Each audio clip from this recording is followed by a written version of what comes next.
Hey everybody, it's Charlie from Daily Motor, and I am going to be taking this Hyundai Ioniq 6 Limited on a 700-mile round-trip road trip.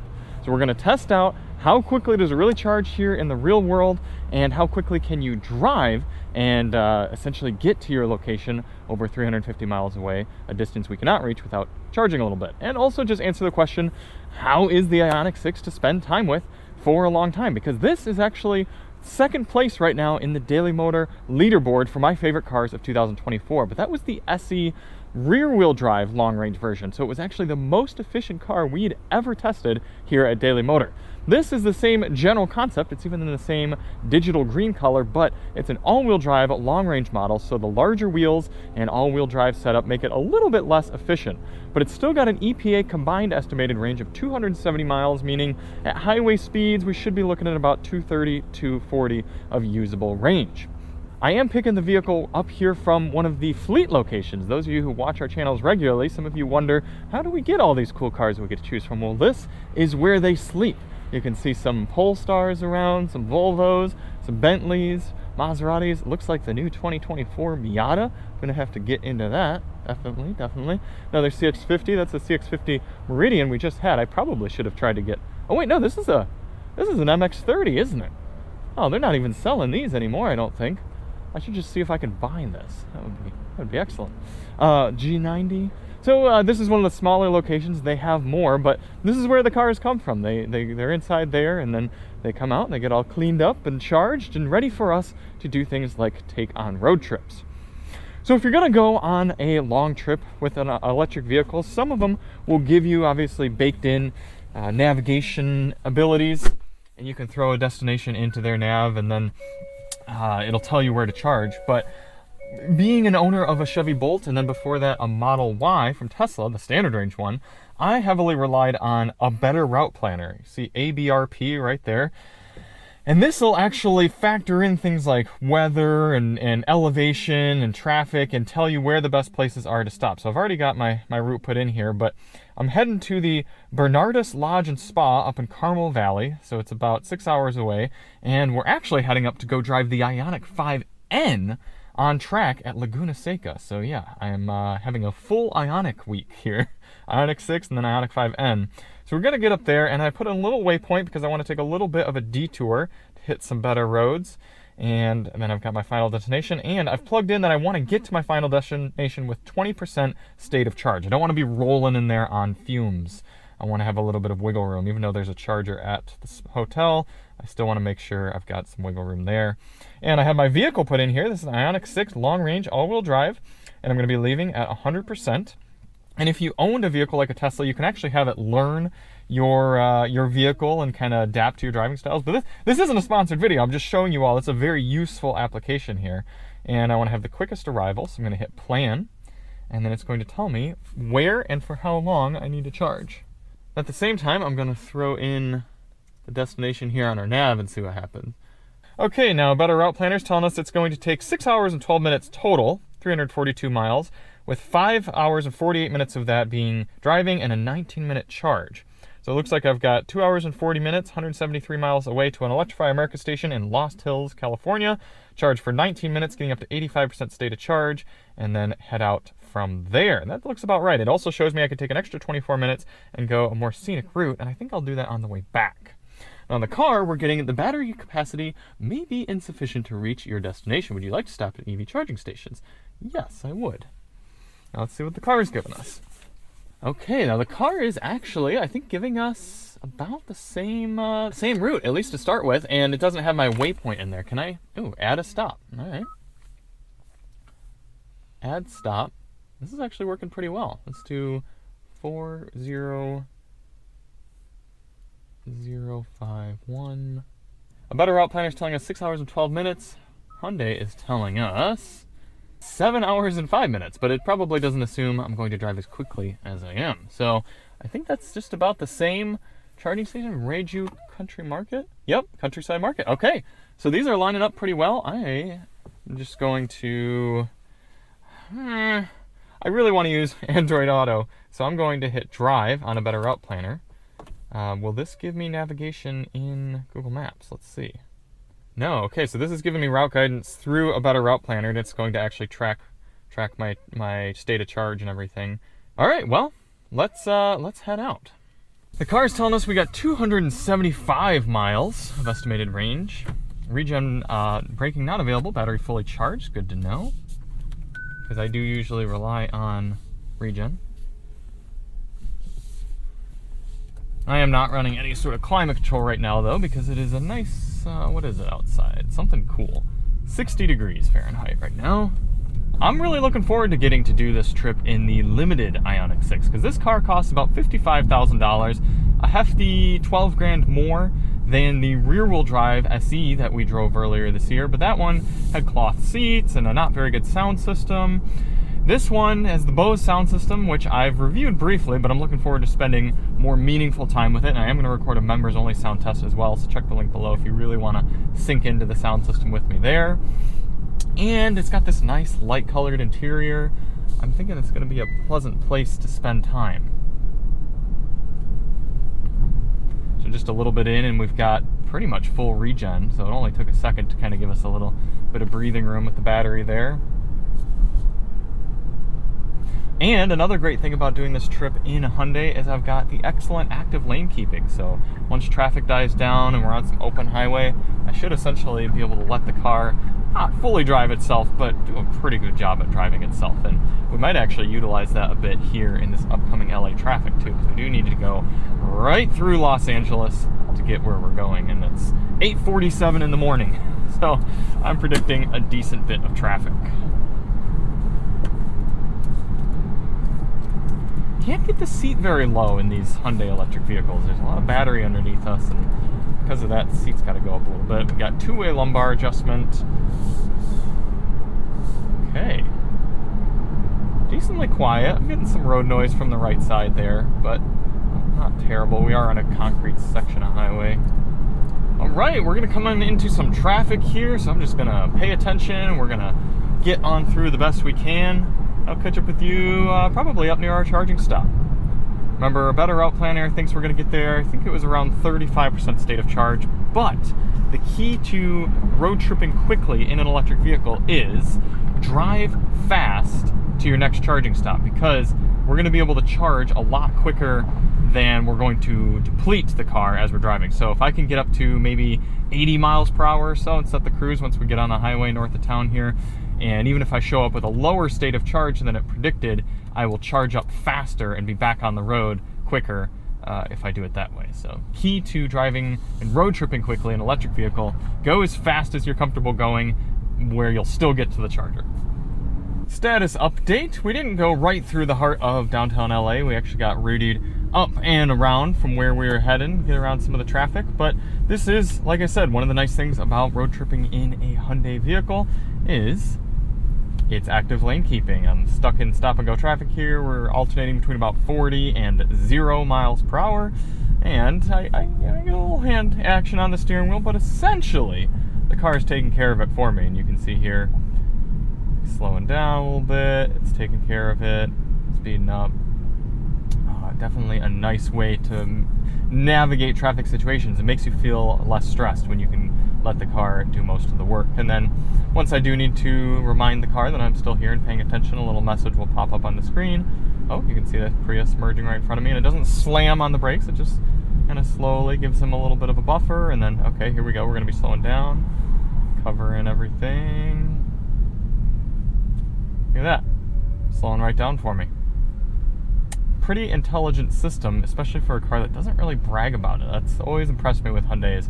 They never brag about, oh, we've got this semi-autonomous to whatever level, blah. No, they just say, all right, here's the car, and people who have it or try it, they know how good it is. A little bit of a frustration, if you have the factory navigation going here, the in-car nav, you can't have navigation going on your Android Auto device. And if you start the Android Auto device nav either through Waze or with Google Maps, then it goes away from the car. And the reason that's a little bit of a bummer is when you put in the car's navigation, it actually adapts your range to know sort of what elevation you're going to be dealing with, what sort of traffic situations, everything like that, and it changes your range figure. And I also predict if there's going to be any sort of battery preconditioning that needs to be done, the car will factor that in if you're navigating through the vehicle. But I don't think that would happen, and I know the range adjustment doesn't happen if you're just using your phone device navigation. So a little frustrating you can't have both going at once. Not the end of the world, but I like being able to have it up with my Android Auto and then also have the car do it. So small frustration, but we are continuing on. This is why I wanted to have the car's navigation set, because at about 34% charge or so, and about, how far away are we? It must have been 30 miles away from the charging station, the battery preconditioning kicked on. There's a little red icon on the battery right there saying that the preconditioning is going on. I'm going to switch over and navigate via Google Maps and see if that same thing happens. I'm actually going to look up, I'm going to see if I can bring up the actual, how's going to be the best way to do this? Well, let's first try just going for a long route and seeing if that goes away. Yep, all right, preconditioning went away. Now let's see if I can actually navigate to that Electrify America charger. Electrify America charger, Lost Hills, California.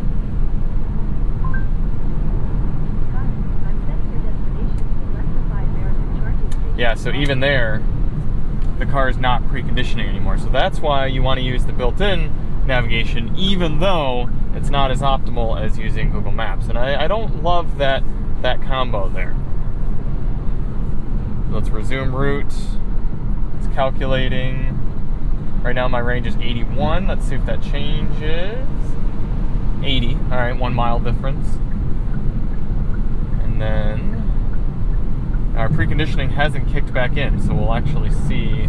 Maybe there's a slight possibility it would have kicked in eventually with Google Maps, but let's see how long it takes to kick back on now that we're navigating with this again.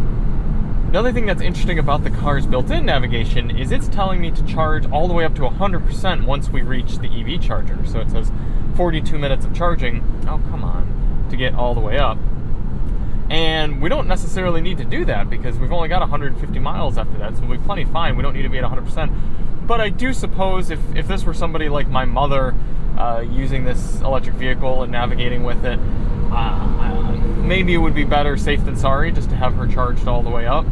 But it is interesting that we don't need to do that, and it's still going to recommend we charge all the way. Whereas using about a route planner tells us we only need to be about 85%, and that's still going to get me to my destination with 20% state of charge.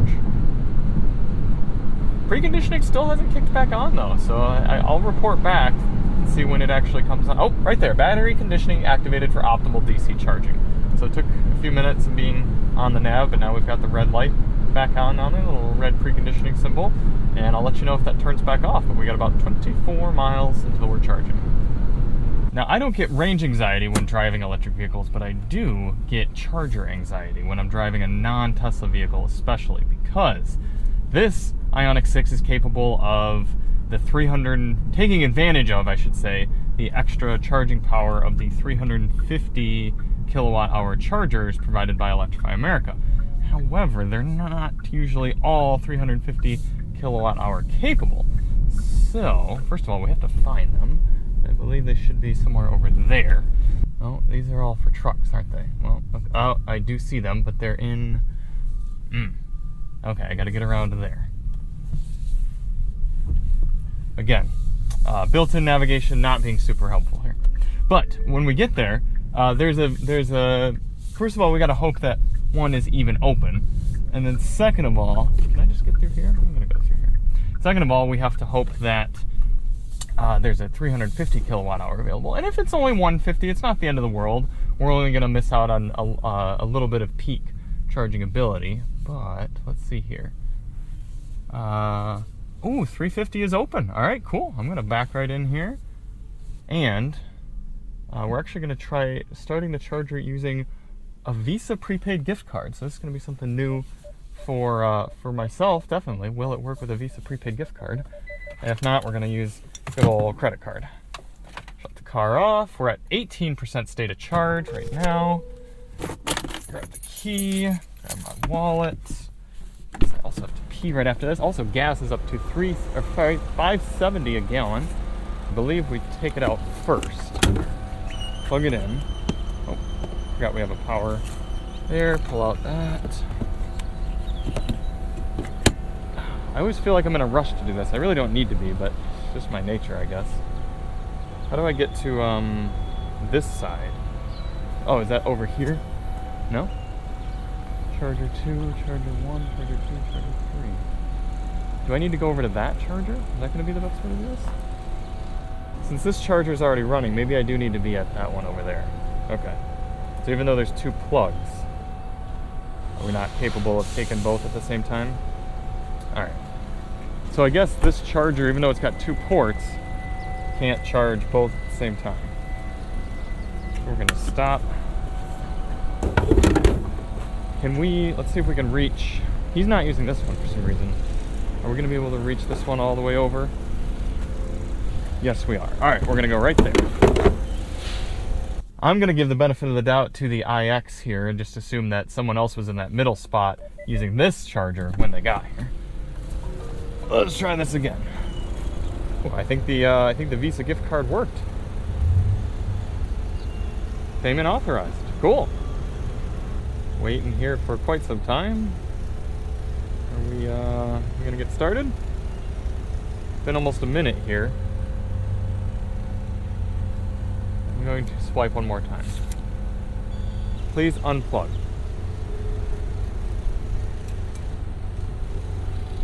Okay.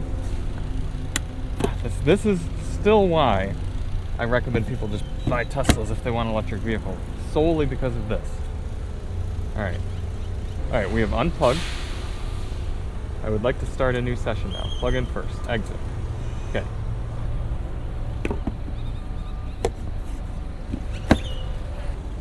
Processing error. Your payment cannot be processed.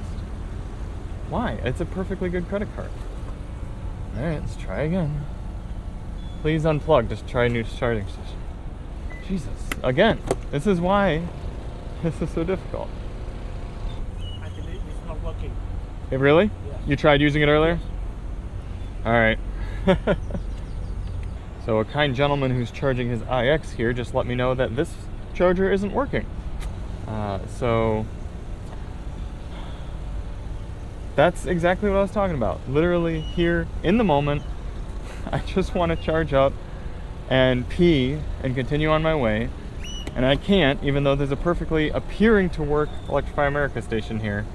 And I'm going to have to wait for one of these other 2 vehicles to finish charging. This was supposed to be about an 18-minute stop, and it's already been 10 minutes, and I don't even have juice yet.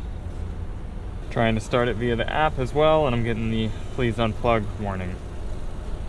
Alright, well, I guess I'm going to wait for one of these cars to be done, because, yeah, so much for speeding up to get here. I guess it doesn't matter. Thanks, Electrify America. Really appreciate it.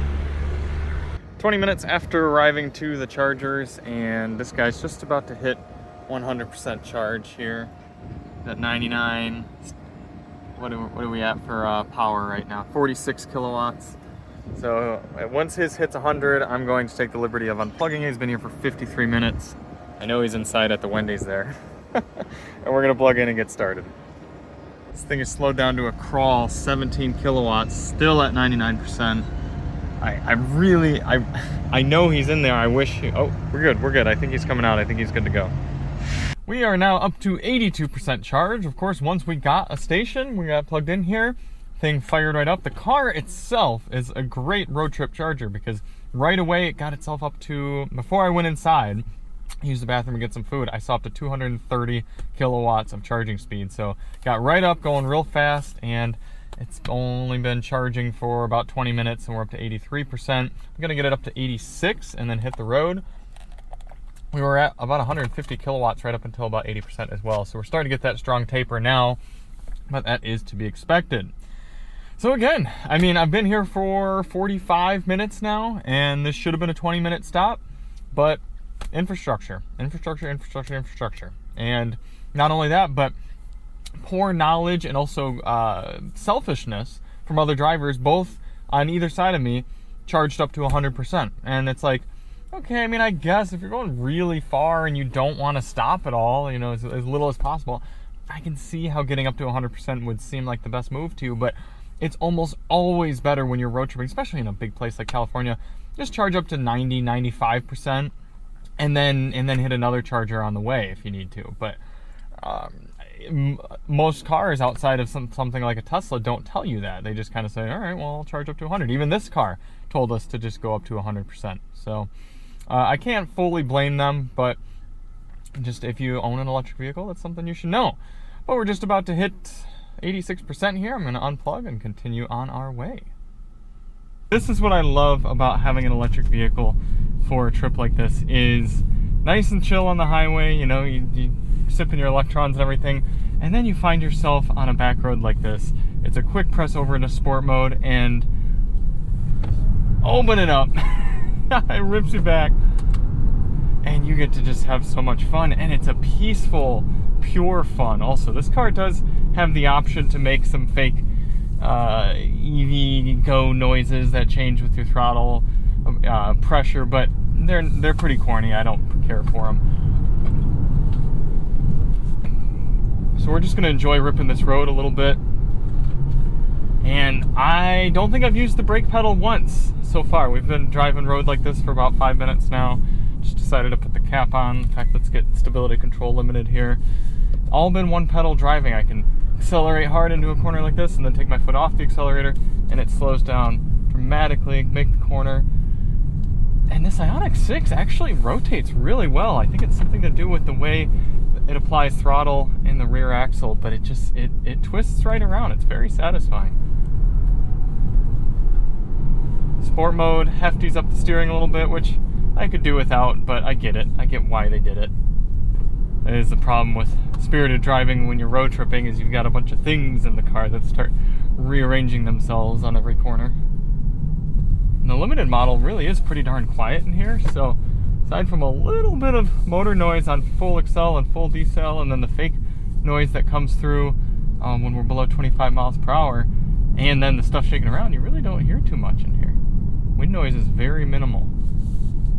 Now, there's no way that I could be in a gasoline car that would be as efficient, even any sort of efficient gasoline car, that I'd be having remotely as much fun in these sort of roads with as this Ioniq 6. Wrapping up day one, 341 miles traveled today. A little bit shorter than I think I initially planned, because I initially mapped out from my house, but I started from the headquarters where the car was picked up, so a little bit shorter there, but 5 hours and 23 minutes here in the seat. Gotta say, it's still pretty comfortable. I was iffy at first with that heightened seat position, but I was able to adjust things enough, add a little lumbar, get the right level of recline, and I'm pretty good. I'm still not super happy with the positioning of the speed readout, because if you drop the steering wheel all the way down, as I like to have it, you all can probably see now, you can't read the speed readout. It's completely blocked by the steering wheel. So it'd be nice if they rearranged that. I don't like the square screen behind the round steering wheel. It doesn't seem like a good idea. Obviously, you could just put it up like this, but I like to run with my steering wheel really low. That's something like the Teslas and the new Prius have, that nice low steering wheel design, because all the instruments are either above or next to you. What else? Bose sound system, still about the same as when I first tested it. It's good, but not great. About a B tier. We've got some members only sound testing on that. Had a great time throwing this thing around. Over the whole 340 miles, mixture of highway, spirited, chill, and a little bit of traffic driving. We averaged 2.9 miles per kilowatt hour. I'm not sure what that comes out to compared to the car's EPA readout. I know it's below it, but I was flogging this thing pretty hard. We're also cruising about 80 on good section of the highway there. So I'm going to get here to the hotel. We're going to hope that their one J1772 charger is up and running. I think from what I read on PlugShare, there's 3 Tesla chargers and 1 SAE charger. Now, I have an adapter that lets SAE charge from Tesla chargers, but I forgot it at home because I'm smart like that. So again, your own humanity is necessary to remember when it comes to traveling with EVs as well. Coming in with about 11% state of charge, probably be 10 by the time we get there. Anything else? General layout has been good. I should have packed more water. I'm a little thirsty, but got some cup holders here. Haven't been using the wireless device charger at all because you have to be plugged in for CarPlay and Android Auto. in this car, and they're going to be remedying that with newer Hyundai vehicles. They already are, new Santa Fe, but something to keep in mind for the Ioniq 6. But elbow comfort's been good. Overall comfort's been good. All right, well, we will catch back up to you 2 days from now when we begin our trek back down to SoCal. Good morning, or at least good morning to me, because I just got done with about 30 miles of spirited driving here, leaving the hotel with the Ioniq 6. It's, what is it, 9:30 in the morning right now, running through Carmel Valley. It's been beautiful. Roads have been nice and smooth and open. Just kind of got onto a more major section now where we're getting a little bit of traffic, but I think I went about 15 or 20 minutes there without seeing a single other person on the road. It's really quite nice. And now the other people in front of us have removed themselves from the road, so we can switch back to sport mode. We get a little bit of light up action going on there on the steering wheel, telling us that we are in sport. And I know the last section of the video was talking about the same thing, but I love waking up and getting into a car that can thrust you back as hard as this Ioniq 6 can. And then when it was a little bit tighter and a little bit more scenic and beautiful back there on the road, I switched it back into normal mode and just cruised and had the window open, listening to the scenery and the water.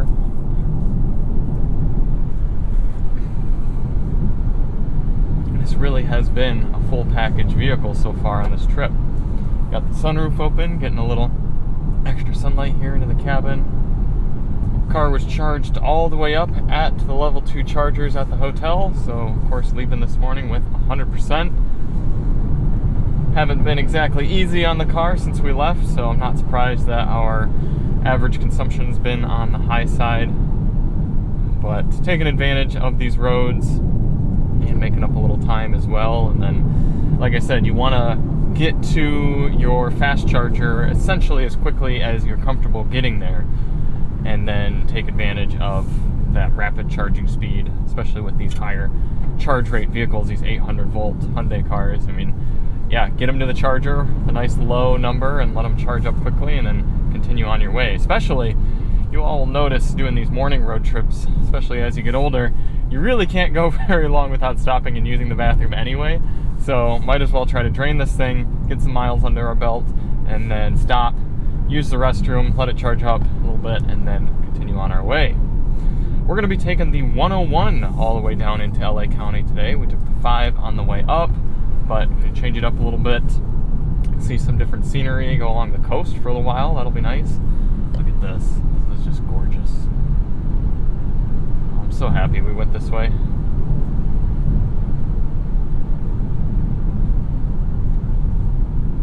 Barely having to use the brake pedal because the regen is just strong enough coming into this corner. And Hyundai has done a really good job at getting the deceleration curve just right, even with their maximum I-pedal regen here.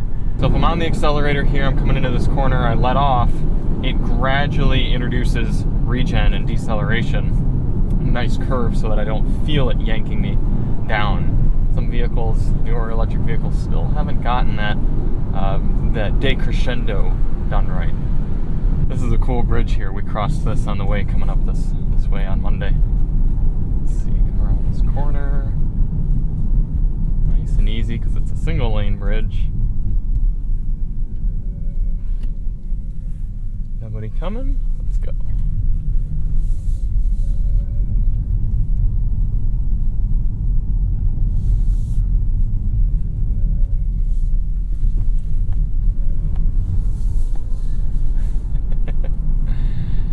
Rocket back out. I love it. Well, we should have a few hours of a little bit more of this and then some highway on the 101 for us, and hopefully today's charging experience will be a bit smoother than Monday's. Again, once we were able to plug into a working Electrify America level 3 charger, the car did fantastic. So I'm just hoping that the charger we come to will have a 350 kilowatt charger ready for us, and we can plug right in and keep on going. Now this is how an ideal charging stop would go with the Ioniq 6. I had checked the Electrify America app before we got here. I saw that there was one of the 350 kilowatt chargers open, so I pulled off and here it was. It worked properly. We slid our prepaid card, We got charging right away. It got right over 200 kilowatts pretty darn quick, and that was at 34, and now it's 47, so it's been 13 minutes, and we're just about to hit 80%. I only need about 85 to get to the house, so we are in really good shape. It was honestly just enough time for me to pretty much walk inside, use the restroom, stretch my legs, responded to a few text messages, and now we're about ready to go here. Nice little spot in Los Olivos, I believe we are. And yeah, if the infrastructure is there for you to be able to pull up and reliably charge like this and continue on your way, that is the way to do it. But I know that this gentleman pulling up in the Rivian right here, I saw him first pull up to this very easy to access charger that you'd think would be just fine, but I knew from the Electrify America app that 150 was actually offline, so he had to move himself. So second Electrify America station that we've been to on this trip, 202, that's had a charger down. But I'm really excited for it working properly, because we've got about 3 hours left to get back to where we need to go, and this made it really, really smooth. Status update and a reminder of how road tripping doesn't always go exactly according to your plan, so sometimes you should give yourself a little bit of wiggle room. I missed a turn to take a more efficient route into Santa Barbara, kind of coming through the mountain range rather than going down and across the coast on the 101. Just hadn't started my GPS yet and wasn't paying attention and continued on my way. So, therefore, I am not estimated to be able to make it back to the house with enough charge at this point. We've got 99 miles remaining on the car's guestometer. Police reported ahead. Thank you, Waze. And we've got 106 miles left according to Waze. Now, I'm willing to still give it a shot because two things. One, we have been slowly chipping away at that number. The most I saw was actually a 19-mile differential when we were going up into the mountains a little bit. 19 miles less on the car's guesstometer versus the Waze's total mileage to get back to the house. So now we've whittled that all the way down to 6 at this point. So we're bringing it back into line. And also I knew that our driving out in the country was going to be less efficient than what was going to be happening here once we got into the city. Already we're traveling lower average speeds, I'm getting a lot more drafting happening, and I know that we're going to be stuck in traffic coming through LA, and that will drastically increase our, or reduce our consumption, I should say, increase our efficiency. And worst case scenario, if it's really looking like it's going to be low, I'm getting low, kind of the border of LA and Orange County, I'll swing off and grab a charger real quick. It's not the end of the world. It's not like we're heading somewhere in the other direction, going out into the country where there's going to be 20, 30 mile gaps between any sort of level 3 or maybe even level 2 charging. So I'm a little bit less concerned about cutting it close here. We're going to continue to monitor the situation. Yeah, still within 6 miles here. If I were to turn off the air conditioning, I would probably be right about that cusp as well about being able to make it. But again, our estimated time of arrival is slowly getting longer because traffic is getting worse through Los Angeles, so I'm not too concerned about making it.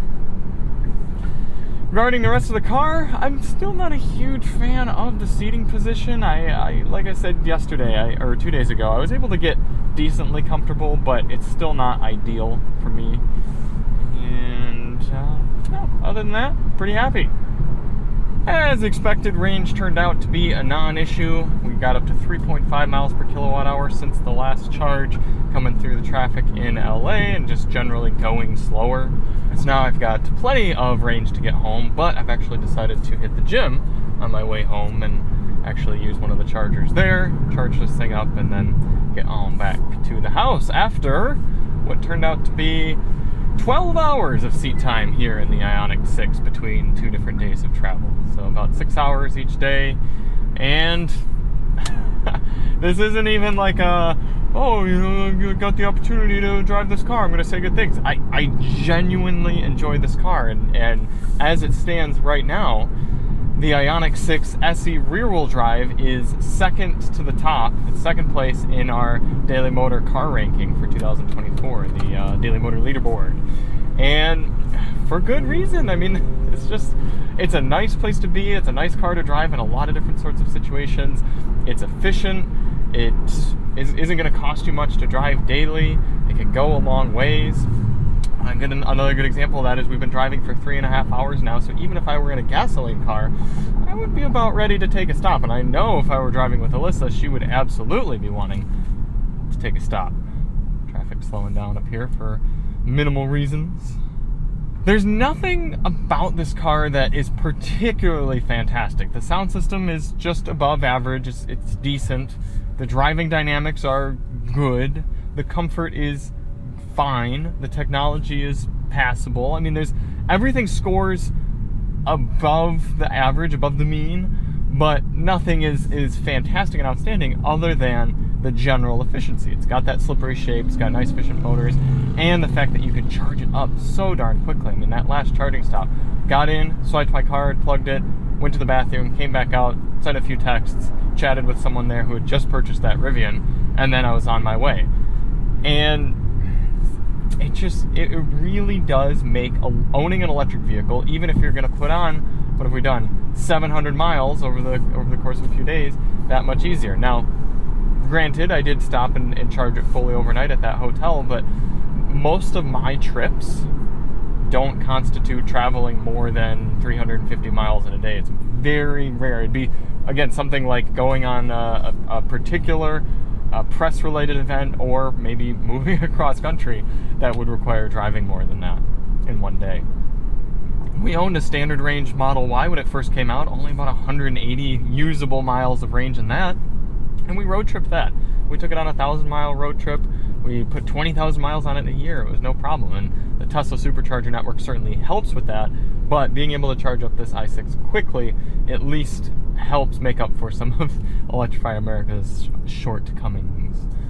And Hyundai's going to be getting access to the Tesla supercharger network here really soon. I mean, explicitly speaking, if you get yourself an adapter, you can already go use Tesla superchargers. And some of the superchargers got magic docks on them, but Hyundai will actually be getting adapters to sell and give to their customers here, I believe starting in September or October of 2024. So that's going to open you up to an entire network as well. Now, I still say that Teslas are better at the internal software. I was pretty disappointed in using Hyundai's routing and navigation in order to get us to a charging stop. Tesla still does a much better job at that. You can see that technological prowess, but I'm sure Hyundai will continue to improve it. They have such a commitment to electric vehicles that they're going to try to make that experience better. Or maybe Google will just step in and have it better baked into Google Maps. Oops, cancel.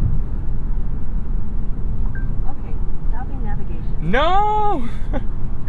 That's not what I wanted to happen at all. And then the other consideration just comes down to cost. This is a $55,000 car, and there are absolutely gasoline cars that you could get for $55,000 that are going to be a nicer place to be than this Ioniq 6. Police reported ahead. I'm not claiming that this is the perfect car out there, but if you are somebody who wants to put a lot of miles on a car in a day, and you're okay with doing it on electric, maybe you do about 2 to 250 per day, this is a really, really compelling option. Charge immediately. Power Police limited. Reported ahead. Okay, 10% state of charge. Is my power limited? Yeah, it does feel a little bit slower. Okay, I will. Gosh. Exit right. Don't want you bringing this down below 10%, I guess. That also raises the point that this would be a good primary car electric vehicle. For a lot of people, I say that various electric cars like the Kona electric that we drove yesterday, I said that'd make a good secondary car vehicle, but this would make a good primary car electric vehicle. I would not hesitate to have this as my daily driver. So that is going to wrap up our 2-day, 700-mile road trip with the Ioniq 6. I'd be happy to do it again. Absolutely. I'm so glad I had the option between this and a Kona, Hyundai Kona, and I am very glad that I chose to do it in this. Got it all covered in bugs, cyber green paint. Still looking nice though. There it is. 700 miles with the Ioniq 6 all-wheel drive limited. So thank you all so much for watching. If you do want to see more on the Ioniq 6, check the links below. We got our first drive coverage as well as the SE rear-wheel drive that I spent a week with. And we'll see you on the next one. I'm Charlie from Daily Motor, and as always, drive on.